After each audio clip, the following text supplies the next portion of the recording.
आजपासून आपण व्हॉईस शिकायला चालू करणार आहोत. तर व्हॉईस जे असते इंग्लिशमध्ये दोन प्रकारचं असते.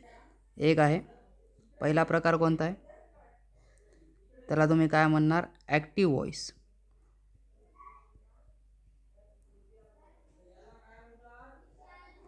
आणि दुसरा प्रकार कोणता असते, पॅसिव्ह व्हॉईस.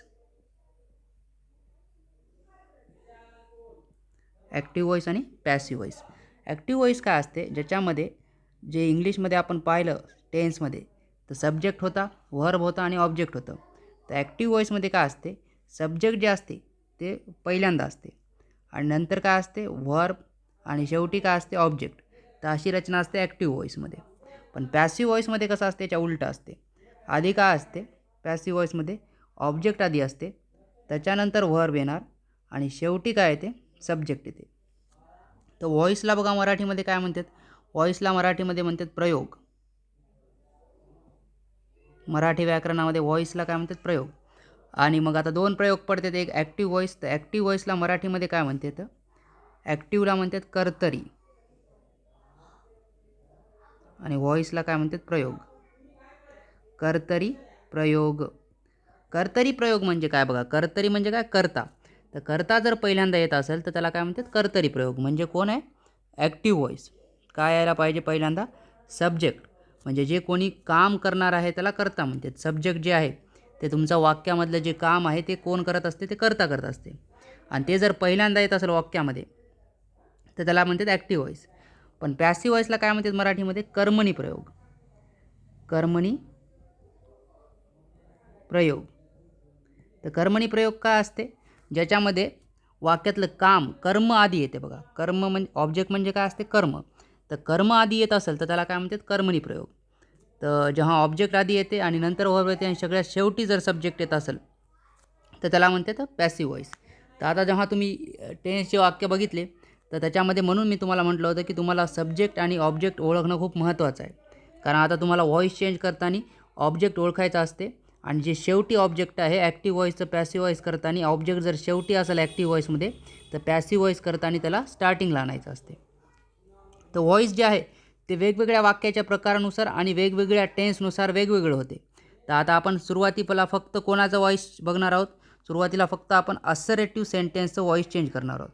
असरेटिव्ह सेंटेन्समध्ये आपण आज फक्त सिम्पल प्रेझेंट टेन्स बघणार आहोत.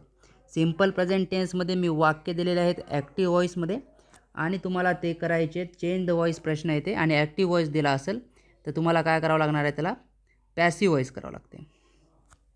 चला ॲक्टिव्ह व्हॉईसचं पॅसिव्ह व्हॉईस करायला चालू करूत आपण. सगळे वाक्य जे आहेत ते असरेटिव्ह सेंटेन्स आहेत. म्हणजे कोणते येतं, विधानार्थी वाक्य येतं आणि कोणत्या टेन्समध्ये येतं, सिम्पल प्रेझेंट टेन्समध्ये येतं. विधानार्थी वाक्य सिम्पल प्रेझेंट टेन्समधले तुम्हाला व्हॉईस चेंज करायचं. बघा आता नंबर 1चं वाक्य ॲक्टिव्ह व्हॉईसमध्ये वाक्य काय बघा, आय सब्जेक्ट आहे, क्लीन V1 आहे आणि माय रूम काय आहे, ऑब्जेक्ट आहे. हे सिम्पल वाक्य आहे सिम्पल प्रेझेंट टेन्सचं, ज्याच्यामध्ये सब्जेक्ट येते पहिल्यांदा, नंतर व्हर्बचं पहिलं रूप येते आणि शेवटी ऑब्जेक्ट येते. I clean my room. याचा अर्थ, आणि अर्थ नेहमी बघत जा वाक्याचा, कारण अर्थ आला तर तुम्हाला त्याचा व्हॉईस चेंज करायला सोपं जाते.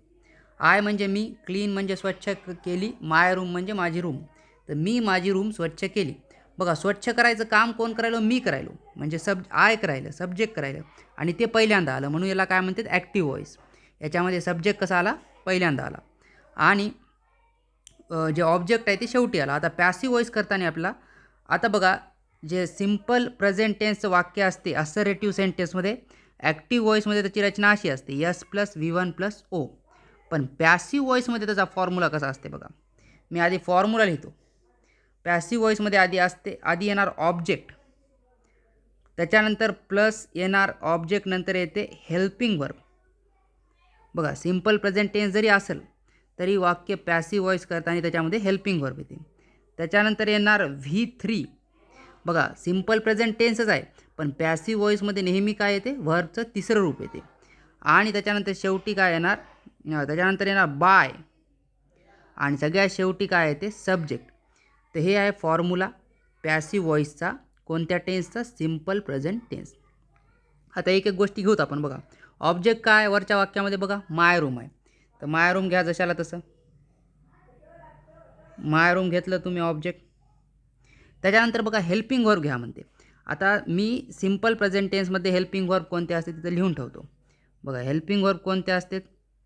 ॲम, इज आणि आर. याच्यापैकी घ्यायचं आहे. आता माय रूमसाठी तुम्ही काय घेणार?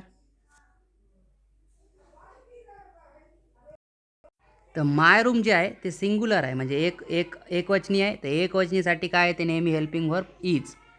तर माय रूम ऑब्जेक्ट झाला आणि इज काय झालं? Helping verb. आता V3 करायचं. बघा इथं क्लीन जे आहे ते V1 आहे, म्हणून आता तुम्हाला सगळ्या वर्बचे V3 तर पाठच पाहिजेत, कारण पॅसिव्ह व्हॉईसमध्ये दरवेळेस काय येते? V3च येते. तर V3 करायचं तुम्हाला क्लीनड. V3 काय येते? हे क्लीन जशाला तसं घेतलं आणि त्याला जर ED लावलं तुम्ही तर ते झालं V3. बघा काय वाक्य तयार व्हायले? माय रूम इज क्लीनड. आता बघा V3 नंतर नेहमी पॅसिव्ह व्हॉईसमध्ये काय घ्यायचं? बाय नावाचा शब्द घ्यायचा. बघा बाय घेतलं तुम्ही, माय room is cleaned bye.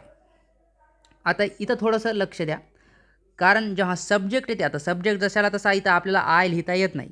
Subject जे आहे ते आपल्याला चेंज करावं लागते जर सब्जेक्ट काय असेल? प्रोनाऊन. आता इथं आय काय आहे? प्रोनाऊन. तर आयचं प्रोनाऊन जेव्हा तुम्ही पॅसिव्ह व्हॉईसमध्ये इकडे घेता तर आयचं होते मी. काय होते? आयचं मी. नंतर एक मी तुम्हाला लिस्ट पाठवतो प्रत्येक प्रोनाऊनचं ॲक्टिव्ह व्हॉईसमधून पॅसिव्ह व्हॉईस करताना काय होते. जसं आयचं मी झालं, पुन्हा शीचं हर होते, हीचं हिम होते, असे प्रत्येकाचं देचं देम होते. असे प्रत्येक प्रोनाऊन ॲक्टिव्ह व्हॉईसमधून पॅसिव्ह व्हॉईसमध्ये येताना बदलते. त्याची मी नंतर एक लिस्ट पाठवतो. पण सध्या तुम्ही एवढं लक्षात ठेवा हे फॉर्म्युला, की ऑब्जेक्ट येणार, त्यानंतर हेल्पिंग वर्ब येणार, त्यानंतर V3 येणार, नंतर बाय येणार आणि सब्जेक्ट येणार. हे फक्त आहे सिम्पल प्रेझेंट टेन्सचं. चला आता नेक्स्ट उदाहरण पाहूत आपण 2 नंबरचं.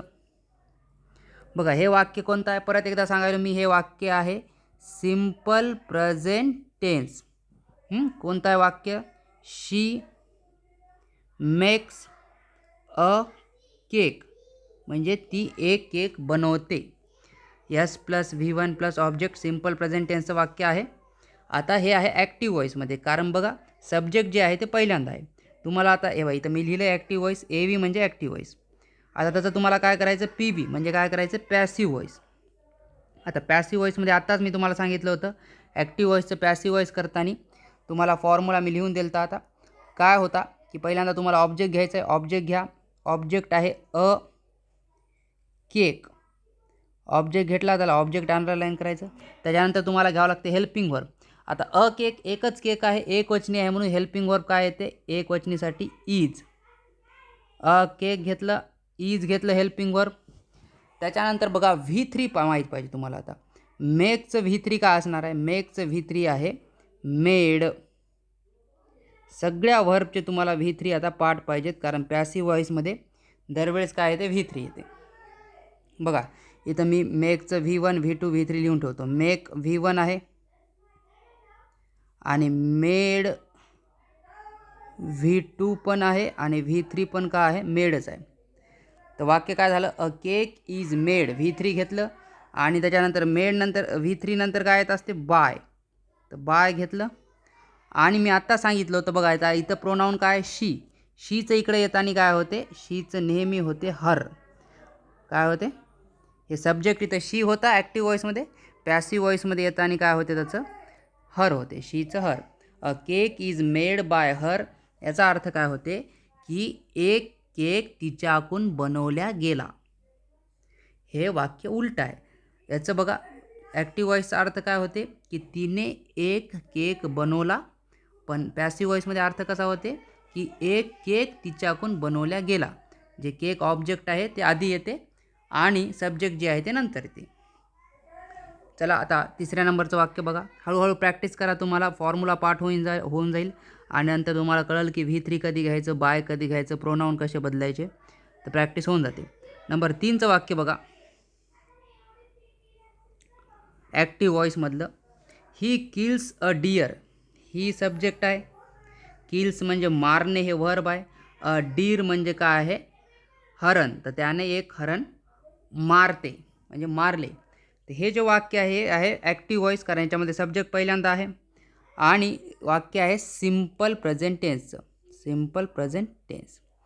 तर तुम्हाला काय करायचं याचं पॅसिव्ह व्हॉइस करायचं आहे. तर आधी मी इथं व्हर्बचं V1 V2 लिहून ठेवतो.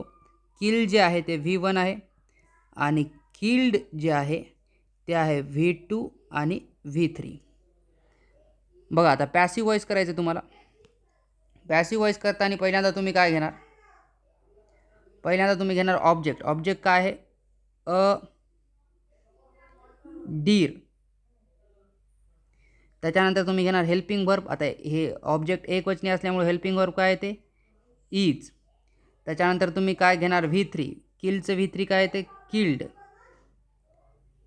त्याच्यानंतर काय घेणार बाय आणि त्याच्यानंतर काय घेणार शेवटी सब्जेक्ट. आता सब्जेक्ट इथं ही आहे, मी आधी सांगितलं हीचं का इकडे घेताना काय होते हिम.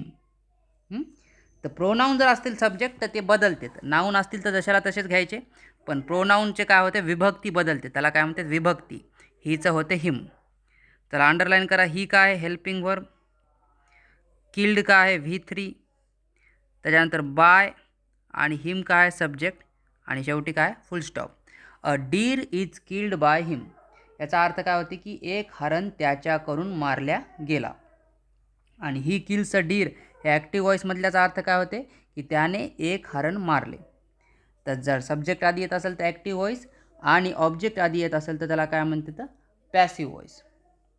चला 4th नंबरचं उदाहरण बघा ॲक्टिव्ह व्हॉइसचं. They build a house. They subject आहे, बिल्ड V1 आहे, अ हाऊस का आहे ऑब्जेक्ट आहे. म्हणून हे वाक्य कोणत्या टेन्समध्ये सिम्पल प्रेझेंट टेन्स, कारण S+V1 plus object. Simple present टेन्सचं वाक्य आहे पण कोणत्या व्हॉइसमध्ये आहे ॲक्टिव्ह व्हॉइस.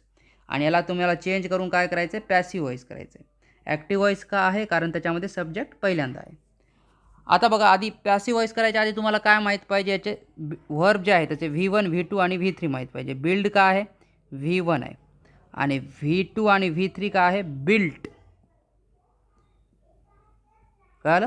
तर V3 करताना म्हणून त्याचा V3 माहीत पाहिजे आणि V3 का आहे बिल्ट. आता पॅसिव्ह व्हॉइस करताना किती सोपं आहे बघा. तुम्हाला फक्त ऑब्जेक्ट घ्यायचा. ऑब्जेक्ट का आहे एवढा आहे अ हाऊस. अ हाऊस घेतला ऑब्जेक्ट. त्याच्यानंतर हेल्पिंग वर्ब घ्यायचे. एक वचनी आहे अ हाऊस म्हणजे एक घर म्हणून इज येते. त्याच्यानंतर येते बघा हाऊस नंतर इज नंतर येते V3. V3 का आहे बिल्ट आणि त्याच्यानंतर V3 नंतर नेहमी काय येते बाय आणि सब्जेक्ट येते. बघा आता सब्जेक्ट इथं प्रोनाऊन का आहे दे. तर देचं इकडं पॅसिव्ह व्हॉइसमध्ये काय होते देम. हाऊस ऑब्जेक्ट आहे, इज हेल्पिंग वर्ब आहे, बिल्ट V3 आहे, त्याच्यानंतर बाय आणि देम का आहे सब्जेक्ट आहे. बघा जिथं सब्जेक्ट आधी आहे ते ॲक्टिव्ह व्हॉइस, जिथं ऑब्जेक्ट आधी आहे ते काय आहे पॅसिव्ह व्हॉइस. याचा अर्थ काय होते बघा ॲक्टिव्ह व्हॉइसमध्ये वाक्य काय दे बिल्ड अ हाऊस. त्याचा अर्थ काय होते की त्यांनी एक घर बांधले. आणि पॅसिव्ह व्हॉइसमध्ये वाक्य काय अ house is built by them, की एक घर त्यांच्याकडून बांधल्या गेले. तर घर आधी आलं, हाऊस आधी आलं जे की ऑब्जेक्ट आहे म्हणून त्याला काय म्हणतात पॅसिव्ह व्हॉइस. पॅसिव्ह व्हॉइस करताना तुम्हाला मग काय बघायचं वाक्य जेव्हा बघसाल तुम्ही. आता बघा जसं वाक्य काय म्हणतं दे बिल्ड अ हाऊस, तर तुम्हाला माहीत पाहिजे की वाक्याचा प्रकार कोणता आहे. इथं काय होतं वाक्य असर्टिव्ह सेंटेन्स होतं. त्याच्यानंतर तुम्हाला वाक्याचं काय माहीत पाहिजे टेन्स माहीत पाहिजे. इथं तुम्हाला कळालं की काय सिम्पल प्रेझेंट टेन्स आहे, तर तुम्हाला त्याचं ॲक्टिव्ह व्हॉइसचं पॅसिव्ह व्हॉइस करता येते. म्हणून आधी आपण वाक्यांचे प्रकार शिकले, नंतर टेन्स शिकले आणि आता आपण काय शिकत आहोत ॲक्टिव्ह व्हॉइसचं पॅसिव्ह व्हॉइस करायला. तर दोन्ही गोष्टी तुम्हाला आधी माहीत पाहिजे.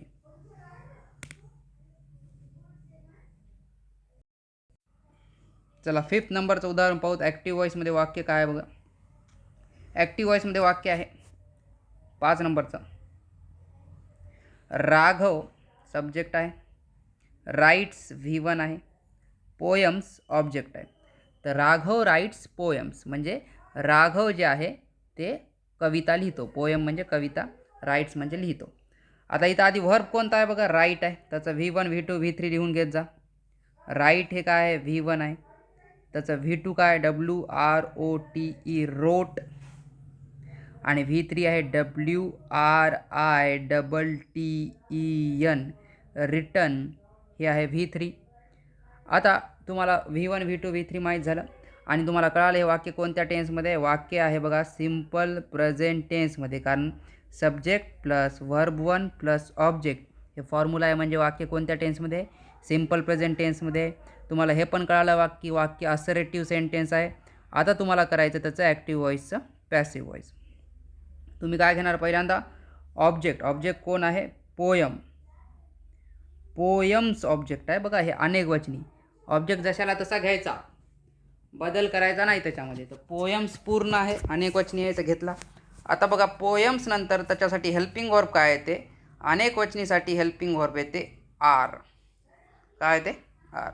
एक वचनी होते आधीचे वाक्य म्हणून हेल्पिंग वर्ब दरवेळेस काय येऊ लागलं, इज. पण इथं सब्जेक्ट कसा आहे आपला, अनेक वचनी आहे. पोयम्स सब्जेक्ट नाही, सॉरी, ऑब्जेक्ट जे आहे ते अनेक वचनी आहे, म्हणून हेल्पिंग वर्ब कसा येणार, आर येणार. त्याच्यानंतर V3 येते बघा. आता राईटचं V3 काय, रिटर्न. WRITTEN रिटर्न येणार V3. त्याच्यानंतर V3 नंतर नेहमी काय येते, बाय, BY बाय, आणि नंतर येणार सब्जेक्ट. आता सब्जेक्ट इथं बघा प्रॉपर नाऊन आहे, तर नाऊन असल्यावर नाऊन जशाला तसं येते, त्याला बदलायची काही गरज नाही. आणि प्रॉपर नाऊन आहे म्हणून R कॅपिटल, राघव, आणि शेवटी फुल स्टॉप. राघवला काय अंडरलाईन करायचं, सब्जेक्ट. बघा जिथं सब्जेक्ट आधी होता ते आहे ॲक्टिव्ह व्हॉईस, आणि जिथं सब्जेक्ट नंतर आहे आणि ऑब्जेक्ट आधी आहे ते काय आहे, पॅसिव्ह व्हॉईस. याचा पहिल्या वाक्याचा अर्थ काय होतं, राघव कविता लिहितो. पॅसिव्ह व्हॉईसमध्ये अर्थ काय होते, कविता राघवकडून लिहिल्या गेल्या. तर याच्यामध्ये जे आहे ते ऑब्जेक्ट पहिल्यांदा येते, म्हणून त्याला काय म्हणते तर पॅसिव्ह व्हॉईस. त्याच्यासाठी तुम्हाला त्याचा टेन्स ओळखणं खूप महत्त्वाचं आहे आणि वाक्याचा प्रकार पण खूप ओळखणं महत्त्वाचं आहे. आता पुढे बघा, 5th नंबरचं सेंटेन्स झालं. नेक्स्ट आहे 6th नंबरचं. 6th नंबरचं सेंटेन्स आहे active व्हॉईसमध्ये, postman delivers the letters. आता इथं सब्जेक्ट माहीत आहे तुम्हाला कोण आहे, पोस्टमॅन आहे. डिलिव्हर म्हणजे त्याची डिलिव्हरी देणे, म्हणजे काय करणे, पोचतं करणे. हे व्हर्ब आहे V1. आणि काय नेऊन देतो तो पोस्टमॅन, तर लेटर्स नेऊन देतो. लेटर्स काय आहे, ऑब्जेक्ट आहे. तर S plus V1 plus object झालं. तर हे काय तुमचं सिम्पल प्रेझेंट टेन्सचं वाक्य आहे. कोणतं आहे, सिम्पल प्रेझेंट टेन्स. आता तुम्ही टेन्स ओळखला. आता तुम्हाला टेन्सही ओळखला आणि तुम्हाला कळालं की वाक्य असर्टिव्ह सेंटेन्स आहे. आता फक्त तुम्हाला काय माहीत पाहिजे, V1 V2 V3. बघा V1 काय आहे, डिलिव्हर, हे आहे V1. आणि डिलिव्हर्ड फक्त काय लावलं, ED लावलं पुढे, तर डिलिव्हर्ड काय आहे, V2 आणि V3. आता बघा तुम्ही पॅसिव्ह व्हॉईस करताना काय घेता, पहिल्यांदा ऑब्जेक्ट घेता. ऑब्जेक्ट काय होता, द लेटर्स ऑब्जेक्ट होता, लेटर्स. आणि अनेक वचनी आहे, जशाला तसं घ्यायचं. लेटर्स आल्यामुळं, अनेक वचनी असल्यामुळं काय येते, हेल्पिंग वर्ब आर. त्याच्यानंतर V3 काय येते, डिलिव्हर्ड, डिलिव्हर्ड. त्याच्यानंतर नेहमी काय येते, बाय, आणि शेवटी काय येणार, सब्जेक्ट. सब्जेक्ट काय होता, postman. The letters are delivered by postman. The letters काय आहे, ऑब्जेक्ट आहे. आर काय आहे, हेल्पिंग वर्ब आहे. डिलिव्हर्ड काय, V3 आहे. बाय तर बायच असते. पोस्टमॅन काय, सब्जेक्ट आहे, आणि फुल स्टॉप. तर याचा अर्थ काय होते बघा, ॲक्टिव्ह व्हॉईसमध्ये वाक्याचा, की पोस्टमॅन लेटर्सची डिलिव्हरी करतो, म्हणजे लेटर्स पोहोचते करतो, लेटर आणून देतो. आणि याच्यात पॅसिव्ह व्हॉईसमध्ये अर्थ काय होते, की लेटर्स म्हणजे पत्र पोस्टमॅनकडून आणून दिल्या गेले. पत्र आधी येते, ऑब्जेक्ट आधी येते, म्हणून याला काय म्हणते तर पॅसिव्ह व्हॉईस. तर हे झालं तुमचं 6 नंबरचं सेंटेन्स. चला आता 7th नंबरचं ॲक्टिव्ह व्हॉईसचं वाक्य घ्या. 7th नंबरचं बघा इथं वाक्य दिलेलं आहे. दे सब्जेक्ट आहे. त्यानंतर हेल्प म्हणजे मदत करणे, V1 आहे, व्हर्बचं पहिलं रूप आहे. Poor people. बघा आता इथं थोडंसं मी अवघड केलं आहे. इतक्या वेळ फक्त मी सब्जेक्ट आणि व्हर्ब आणि ऑब्जेक्ट दिलं होतं, पण याच्यामध्ये बघा मी पुअर पीपलपर्यंतच काय तुमचा ऑब्जेक्ट आहे. आणि याच्यानंतर जे पुढचं वाक्य आहे इन विलेजेस, हे जे आहे हे काय आहे, कॉम्प्लिमेंट आहे. आता कॉम्प्लिमेंट आल्यावर कसं बदलायचं बघा. They help poor people in villages, म्हणून तुम्हाला आता कॉम्प्लिमेंट वेगळं आणि वर्ब वेगळं ओळखणं खूप महत्त्वाचं आहे. तर आता तुम्हाला याच्यात हे वाक्य कळालं. एक तर सब्जेक्ट आहे, V1 आहे, ऑब्जेक्ट आहे. वाक्य कोणत्या टेन्स आहे, सिम्पल प्रेझेंट टेन्स. आणि आता मी आधी इथं व्हर्बचं V1 V2 V3 लिहून घेतो. व्हर्ब काय आहे, हेल्प, हे आहे V1 आणि HELPED लावलं पुढे, तर हे काय होते V2 आणि V3. तर चला V1 V2 V3 कळालं आपल्याला. आणि बघा आता आपण पहिल्यांदा काय घेतो, ऑब्जेक्ट घेतो. तर आता परत ऑब्जेक्टच घ्यायचा. तर ऑब्जेक्ट कुठून कुठपर्यंत आहे बघा, हे पुअर पीपल आपला ऑब्जेक्ट आहे. तर पॅसिव्ह वॉइस करताना आपण काय घेऊ, पुअर पीपलच घेऊ. Poor people. आता ऑब्जेक्ट घेतला आपण एवढा. आता ऑब्जेक्ट नंतर पॅसिव्ह वॉइस करताना आपल्याला काय घ्यावं लागते, हेल्पिंग वर्ब. पुअर पीपल, तर पीपल म्हणजे अनेक वचन आहे, कारण खूप लोक आहेत. त्याच्यासाठी अनेक वचनासाठी काय आहे ते हेल्पिंग वर्ब आर आहे. ते काय ते ऑब्जेक्ट नंतर आपल्याला काय घ्यायचं आहे, हेल्पिंग वर्ब. आणि पुअर पीपलसाठी हेल्पिंग वर्ब काय घेतला आपण, आर. त्याच्यानंतर आपल्याला V3 घ्यायचं असते. बघा V3 कुठं आहे इथं, हे हेल्प्ड हे V3 आहे, म्हणून मी हेल्प लिहितो जशाला तसं. हे V3 घेतला. Poor people are helped, V3 लिहिला. V3 नंतर काय लिहावं लागते आपल्याला, बाय लिहावं लागते. बाय लिहिलं. आणि त्याच्यानंतर मला लिहावं लागते सब्जेक्ट. आता सब्जेक्ट इथं कोण आहे, दे. आणि मी आत्ता सांगितलं देचं इकडे येताना काय होते, सब्जेक्ट बदलते. जर प्रोनाऊन असेल तर देचं होते देम. सब्जेक्ट घेतला. आणि कॉम्प्लिमेंट आता राहिले बघा. कॉम्प्लिमेंट कुठून आहे, इन विलेजेस. केवढं आहे, इन विलेजेस. हे दोन शब्द जे आहेत ते शेवटी जशाला तसे टाकून ठेवायचे. शेवटी टाकून द्यायचे कॉम्प्लिमेंट, इन विलेजेस. हे कॉम्प्लिमेंट जशाला तसं फुल स्टॉप. बघा poor people are helped by them in villages. झालं, सिम्पल होतं. पहिले सारखंच केलं आपण. पहिल्यांदा ऑब्जेक्ट घेतला, मग हेल्पिंग वर्ब घेतला, मग V3 घेतलं, पुढे बाय आणि सब्जेक्ट. आणि जे एक्स्ट्रा कोण आलं तर कॉम्प्लिमेंट, त्याला काय केलं आपण, शेवटी ठेवून टाकलं. तर बघा याचा अर्थ काय होते, poor people helped by them in विलेजेसचा अर्थ काय होते, की गरीब लोकांची त्यांच्याकडून मदत केली जाते खेड्यामध्ये. आणि ॲक्टिव्ह व्हॉइसमध्ये काय अर्थ होता, की ते गरीब लोकांची मदत करतात खेड्यामध्ये. की पहिल्यांदा ते होतं, सब्जेक्ट होता इथं, आणि इथं पहिल्यांदा काय होतं, ऑब्जेक्ट, जे गरीब लोक आहेत. चला हे तुमचं झालं 7th नंबरचं उदाहरण. आता 8 नंबरचं घेऊ आपण. Active voice, her mother prepares dinner for guest. बघा तुम्हाला ऑब्जेक्ट दिसला का, एवढा आहे. हर मदर हे ऑब्जेक्ट आहे, तिची आई. प्रिपेअर्स, बघा प्रिपेअर म्हणजे तयार करणे, हे V1 आहे. आणि हे तिची आई एकवचनी असल्यामुळे याला पुढे काय लागलं, यस. Her mother prepares. आणि हे एवढाच ऑब्जेक्ट आहे फक्त, डिनर. कळलं. ह्याच्या पुढे जे प्रिपोजिशन चालू होते त्याच्या पुढे काय येणार आहे, त्याच्या पुढे जे प्रिपोजिशनच्या पुढचं जे आहे ते काय आहे, कॉम्प्लिमेंट आहे. फॉर गेस्ट म्हणजे पाहुण्यांसाठी. त्याचा अर्थ काय होते बघा, हर मदर म्हणजे तिच्या आईनं, प्रिपेअर्स म्हणजे तयार केलं, डिनर म्हणजे ऑब्जेक्ट, फॉर गेस्ट म्हणजे पाहुण्यांसाठी. तिच्या आईने पाहुण्यांसाठी डिनर तयार केले म्हणजे डिनर बनवलं. आता याचं पॅसिव्ह व्हॉइस करायचं आहे. आपल्याला काय माहीत पाहिजे, आधी तर टेन्स कोणता आहे, टेन्स ओळखला आपण, सिम्पल प्रेझेंट टेन्स. त्याच्यानंतर आपल्याला V1 V2 V3 माहीत पाहिजे. मी इथं लिहून ठेवतो बघा. हे प्रिपेअर जे आहे ते V1 आहे, आणि त्याला फक्त पुढे प्रिपेअरला जर मी ED लावलं तर काय झालं, ते V2 आणि V3. याला काय म्हणायचं, प्रिपेअर्ड.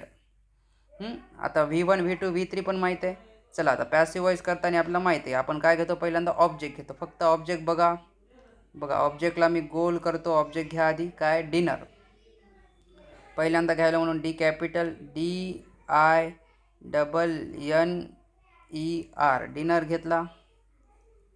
आता ऑब्जेक्ट नंतर बघा, ऑब्जेक्ट एकवचनी आहे डिनर. त्याच्यानंतर एकवचनीसाठी हेल्पिंग वर्ब काय ते इज.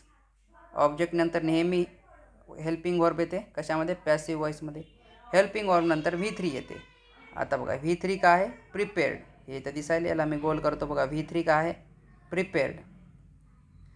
स्पेलिंग बघा, PREPARED, प्रिपेअर्ड. V3 झालं बघा. ऑब्जेक्ट घेतला, नंतर हेल्पिंग वर्ब घेतला, नंतर V3 घेतलं. V3 नंतर नेहमी काय घेतो आपण, बाय. तर बाय घेतला आणि त्याच्यानंतर सब्जेक्ट घ्यायचा. सब्जेक्ट बघा काय, हर मदर.